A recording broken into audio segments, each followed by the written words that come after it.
Amalfi Jets is calling. Hey Colin, it's Ray. How's it going? Hey Ray, what's up? I'm trying to decide if I should buy a plane or put the same amount of money down on a jet card. I was thinking like $10 million.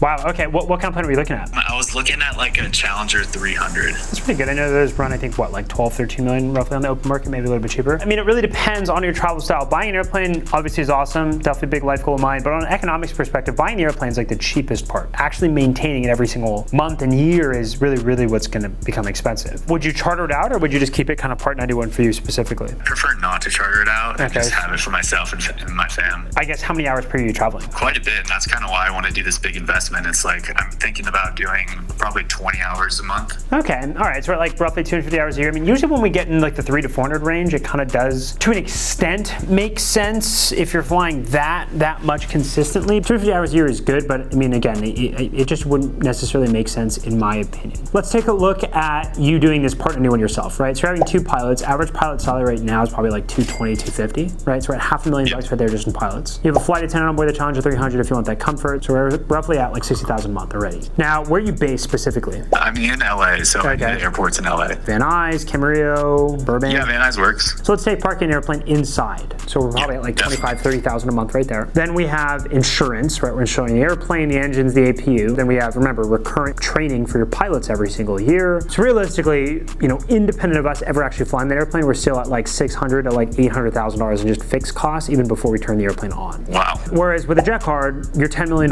would directly go to flight time. Obviously, there's no annual fees, initiation fees, monthly management fees. But you also avoid, obviously, the liability and, you know, all the different kind of risk and financial risk of owning your own airplane. In addition, at any point, you can call us up and say, you know what, I want my $10 million back and get a refund on however much money you have left in your account minus like an 8% liquidation fee. On an actual cost perspective, the jet card just makes more sense and gives you more flexibility. But again, you know, it will kind of depend more specifically on your travel and what's the most important thing to you. I honestly thought if you have the money, you should always just buy the airplane, but yeah, I mean, it really depends. There's obviously tax benefits of buying an airplane, but if you're looking to physically make your money buy more flight time, the best way to do that is always going to be just by chartering. Yeah, that makes sense. Cool. All right, I will text you more information. We can set up a call later next week. Thanks, Colin. All right, you too. Bye. Buying your jet's awesome, but fiscally, chartering is always going to be better.